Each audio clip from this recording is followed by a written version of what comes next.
Hello बच्चों, आज हम आप लोगों को अवकलज के अनुप्रयोग यानी एप्लीकेशन ऑफ डेरिवेटिव्स का एक्सरसाइज 6.3 का टेंजेंट्स एंड नॉर्मल का आपको इंट्रोडक्शन देंगे आपको।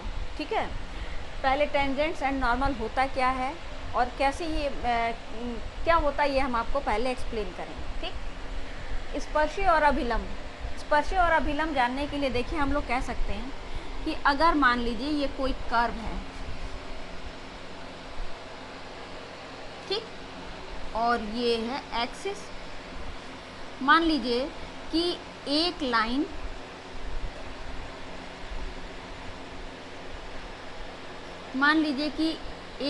लाइन इसको इस तरीके से कट करती है। क्लियर हुआ? इसको P पे और Q पे कट करती है और एक लाइन, अच्छा चलिए ये P और Q पे कट करती है। अगर मान लीजिए इस पॉइंट का कोऑर्डिनेट मान लीजिए XY और इसका कोऑर्डिनेट मान लीजिए x प्लस h और y प्लस k। क्लियर हुआ? मतलब ये है कि इसका यहाँ से डिस्टेंस x और ये डिस्टेंस क्या हो जाएगा y, और इसका यहाँ से डिस्टेंस x प्लस h और ये हो जाएगा y प्लस k। इसके अगर पैरेलल यहाँ से लाइन खींचे तो ये अगर x है और ये x प्लस h है तो निश्चित ही ये h होगा, और ये अगर h है तो ये भी h होगा, और ये अगर डिस्टेंस y है और ये पूरा y प्लस k है तो ये निश्चित क्या हो जाएगा k होगा।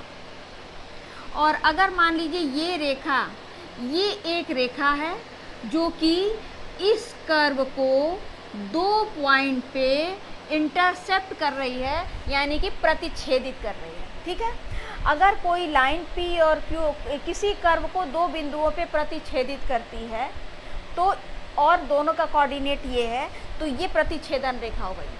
अब कल्पना कीजिए कि ये कर्व है और ये कोई लाइन है, ये इसको कट करती है। अब कल्पना कीजिए कि ये पॉइंट Q धीरे धीरे P के पास आता जाए। P के पास आता जाए का मतलब क्या, ये एक पॉइंट तो यही रहे, दूसरी लाइन हो जाए जो कि यहाँ आ जाए, तो ये P तो फिक्स रहा, Q कहाँ चला आया, यहाँ पे आ गया। या एक लाइन और देखिए जो यहाँ पे आए, यानी यहाँ पे कट किया, और एक लाइन और देखिए जो कहीं एक ही जगह पे कट किया कर्व को और कहीं कट ही नहीं किया। यानी इसको अगर हम इस तरीके से कहें, थोड़ा फिगर अच्छे से नहीं बना, अगर ये है ये P ये Q, तो ये लाइन अगर यहाँ खिसक गया, मतलब अगर ये लाइन ऐसे प्रतिच्छेदित करती है तो ये Q बन गया, ऐसे प्रतिच्छेदित करती है तो ये Q क्या हो रहा, खिसकता जा रहा है धीरे धीरे। और अगर ये Q खिसकते खिसकते इस पॉइंट P पे आ जाए तो ये लाइन, यही वाली लाइन जो है जो किसी कर्व को दो पॉइंट पे कट करती थी, अब ये केवल एक पॉइंट पे कट करेगी, और ये जो एक पॉइंट पे कट करने वाली लाइन होती है वो क्या हो जाती है, स्पर्श रेखा यानी टेंजेंट। यानी किसी कर्व को कोई लाइन यदि एक पॉइंट पर प्रतिच्छेदित करती है या इंटरसेक्ट करती है तो वो कहलाती है स्पर्श रेखा। आई बात समझ में? तो अगर मान लीजिए Q धीरे धीरे, अगर ये लाइन थोड़ा खिसकते कि जैसे ऐसे फिर ऐसे खिसकते खिसकते ये लाइन इस कर्व को दो बिंदु के बजाय यहाँ पर कटेगी तो दो बिंदु, फिर यहाँ कटेगी फिर दो बिंदु, लेकिन एक ऐसी लाइन जो कि इसको केवल एक बिंदु पर ही कट करे, ठीक है, एक पॉइंट पर ही कट करे, तो यानी P भी यही हो गया और ये Q खिसकते खिसकते कहाँ आ गया, यहाँ पे। कैसे खिसका, ये आपको समझ में आया कि नहीं, कि कैसे ये लाइन, अगर किसी कर्व को कोई लाइन दो पॉइंट पे कट करती है और अगर वो लाइन ऐसे घूमती जाए, जैसे ये कर्व है, ये लाइन है, ये लाइन यहाँ से ऐसे घूम गई तो ऐसे हो जाएगी, यहाँ से ऐसे घूम गई तो ऐसे हो जाएगी, यहाँ से ऐसे घूम गई तो ऐसे हो जाएगी, यहाँ से ऐसे घूम गई तो ऐसे हो जाएगी, और एक स्थिति ऐसी आएगी कि ये एक ही पॉइंट पे दोनों P और Q हो जाएंगे। तो अगर मान लीजिए हम कहें कि Q P पर आ जाए तो क्या क्या होता है,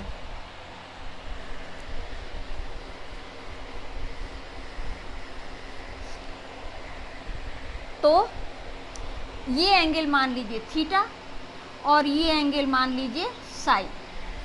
अब अगर ये थीटा है तो इसके पैरेलल चूँकि ये लाइन है इसलिए ये एंगल भी थीटा होगा, और हम लोग ये थीटा है तो tan theta is equal to k upon h लिख सकते हैं। लिख सकते हैं कि नहीं? तो हम लोग लिखा जाए, मान लीजिए पहले ये कोई कर्व है, माना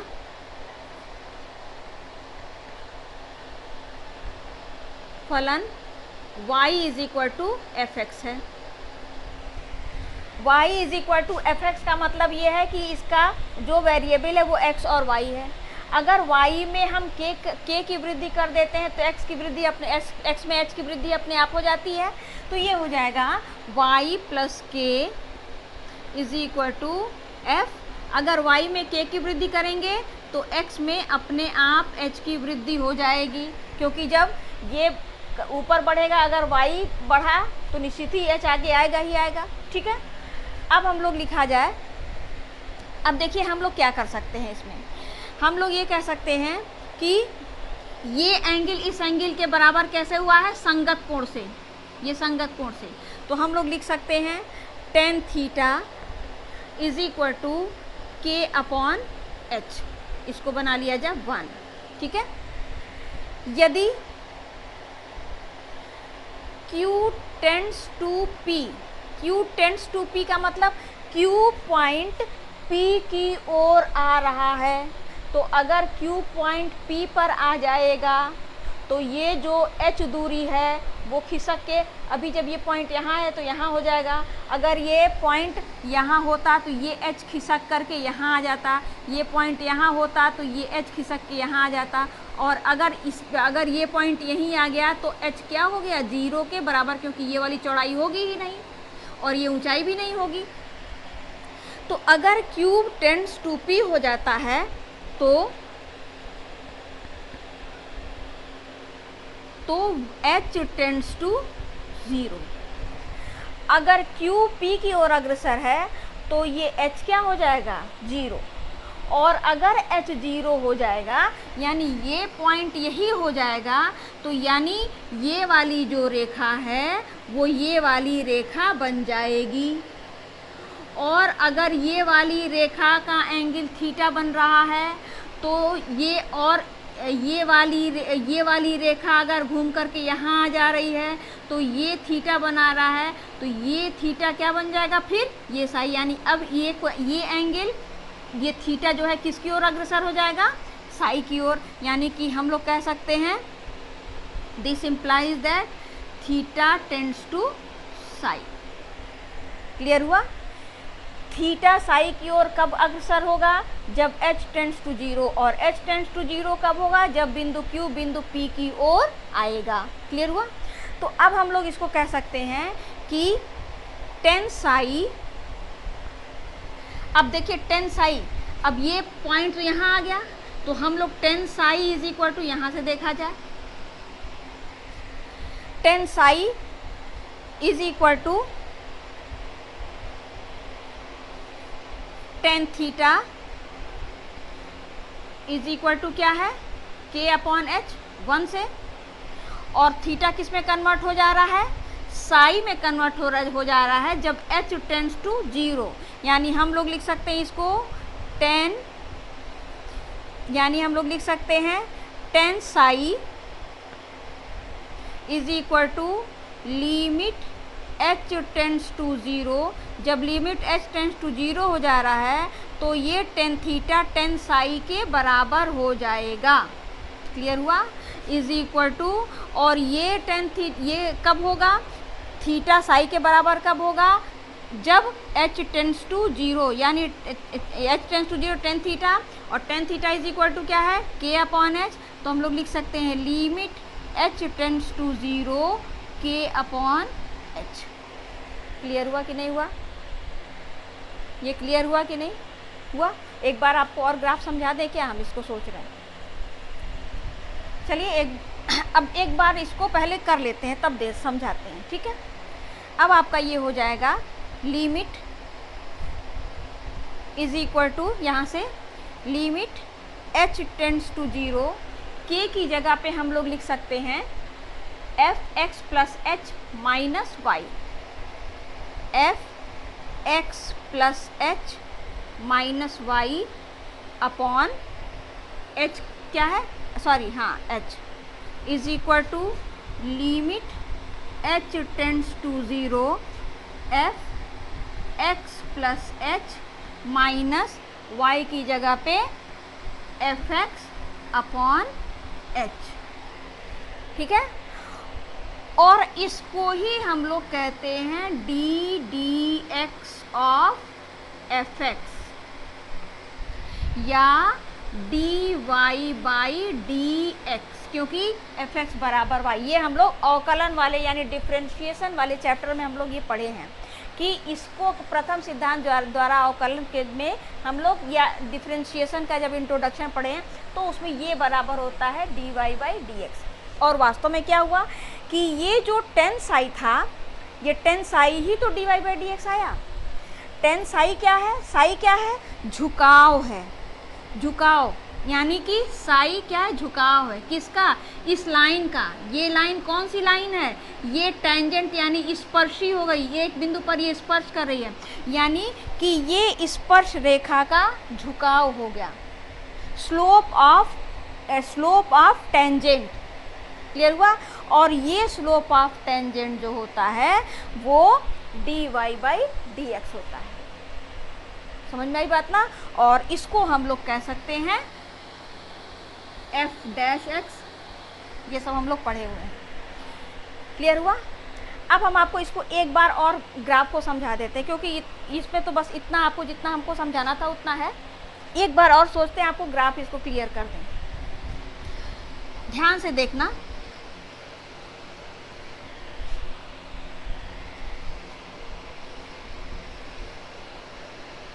ये कर्व है, इस कर्व को कोई लाइन दो पॉइंट पे कट कर रहा है, P और Q पे। इस P का कोऑर्डिनेट है x और y, Q का कोऑर्डिनेट है x प्लस h और y प्लस k।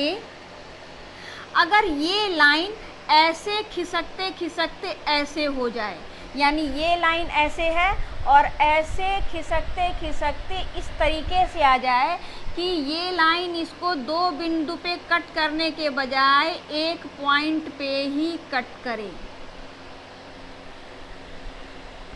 क्लियर हुआ। यानी कि ये पॉइंट, ये लाइन यही है, जो ये लाइन है वही लाइन ये भी है। पहले ये लाइन इसके साथ थीटा एंगल बनाती थी और जब दो पॉइंट पे कट करती थी, और अब यही लाइन जब थोड़ी सी झुक गई और ये केवल एक पॉइंट पे कट करने लगी तो ये एक्सिस के साथ साई एंगल बनाने लगी।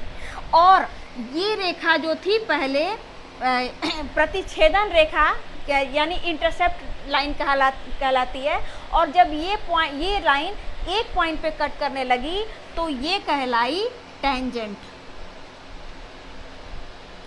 टेंजेंट यानी स्पर्श रेखा, आई बात समझ में। अब इसको देख लीजिए, इसका कोऑर्डिनेट एक्स वाई है तो ये डिस्टेंस हो जाएगा आपका x,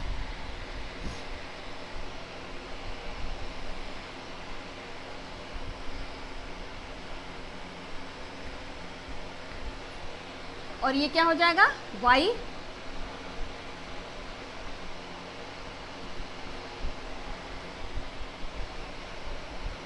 यहाँ से इसके बेस के पैरेलल लाइन खींच दीजिए, ये x है और ये x प्लस एच यानी ये x प्लस एच हो जाएगा, तो ये क्या हो जाएगा h, ये y है और ये पूरा डिस्टेंस है y प्लस k, तो ये हो जाएगा k, क्लियर हुआ।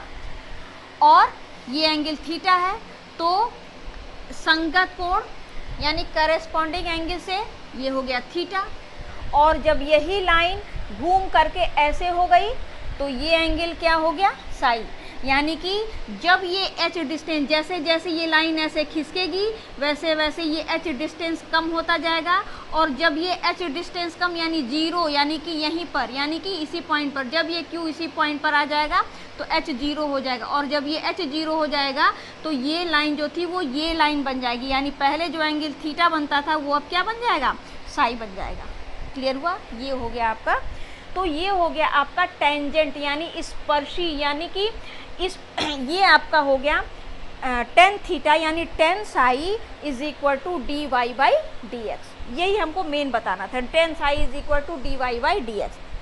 ठीक है, अब आप इसको चाहें तो वीडियो पॉज करके नोट भी कर सकते हैं। ठीक है,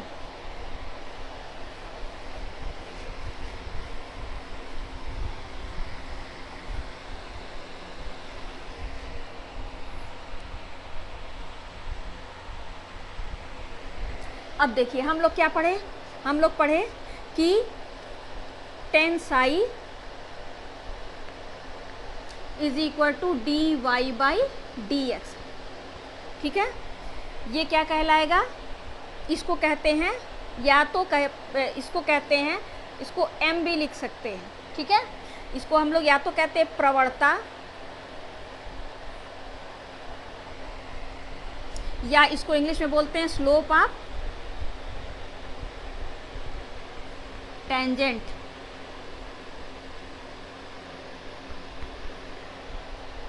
m is equal to tan psi is equal to d Y by D x. अब यहाँ पर जो स्लोप है ये साई है, वो किस पॉइंट पे आया है, एक्स वाई।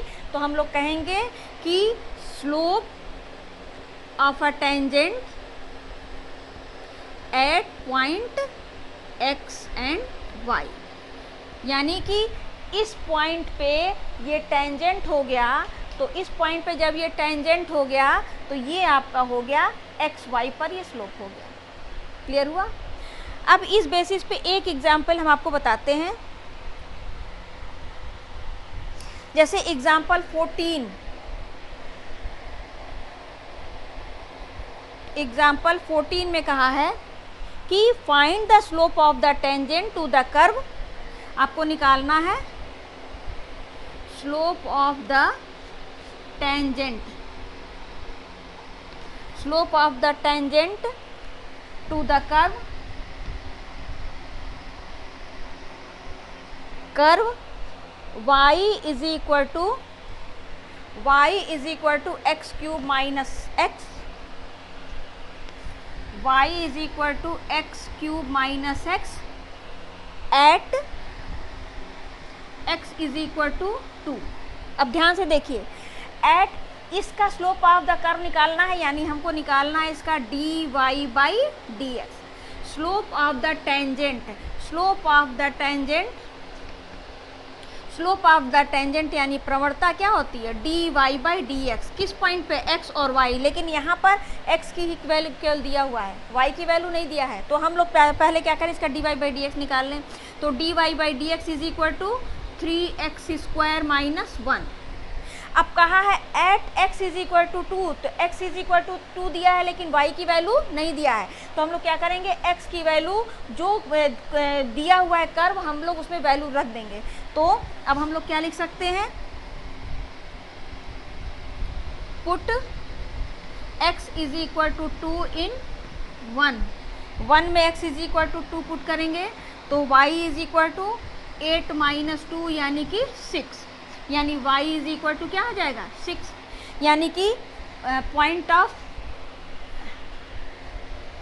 अब यानी कि हम लोग लिख सकते हैं स्पर्श बिंदु, यानी पॉइंट ऑफ टेंजेंट क्या हो जाएगा, x इज इक्वल टू हो गया आपका 2 और y इज इक्वल टू हो गया 6। तो हम लोग लिख सकते हैं d Y by D x, यहाँ से d Y by D x at 2 6 जैसे x और y था is equal to 3 into x की जगह पे क्या लिखेंगे, x, यहाँ पे तो y है ही नहीं इसलिए y की ज़रूरत भी नहीं थी। अगर हम लोग नहीं करते तो भी कोई दिक्कत नहीं होती क्योंकि यहाँ पे y है ही नहीं, लेकिन कर दिए कोई बात नहीं। तो 3 इंटू एक्स की जगह पे क्या हो जाएगा 2 का square minus 1 is equal to 4, 12 minus 1 is equal to 11। ये हो गया, ठीक। मेरे ख्याल से आपको ये समझ में आ गया होगा इसका कॉन्सेप्ट या इंट्रोडक्शन। अभी हम लोग केवल टेंजेंट पढ़े हैं। और नॉर्मल हम लोग कल पढ़ेंगे कि नॉर्मल क्या है, लेकिन अभी हम लोग टेंजेंट पढ़े हैं और इस पर एक एग्जाम्पल भी लगाए हैं। अब नेक्स्ट वीडियो में हम आपको इसका अगला नॉर्मल और इसके और एग्जाम्पल्स बताएंगे, ठीक है। अगर आपको मेरा वीडियो पसंद आया हो तो प्लीज़ इसको लाइक, सब्सक्राइब और शेयर करना ना भूलिए। Thank you.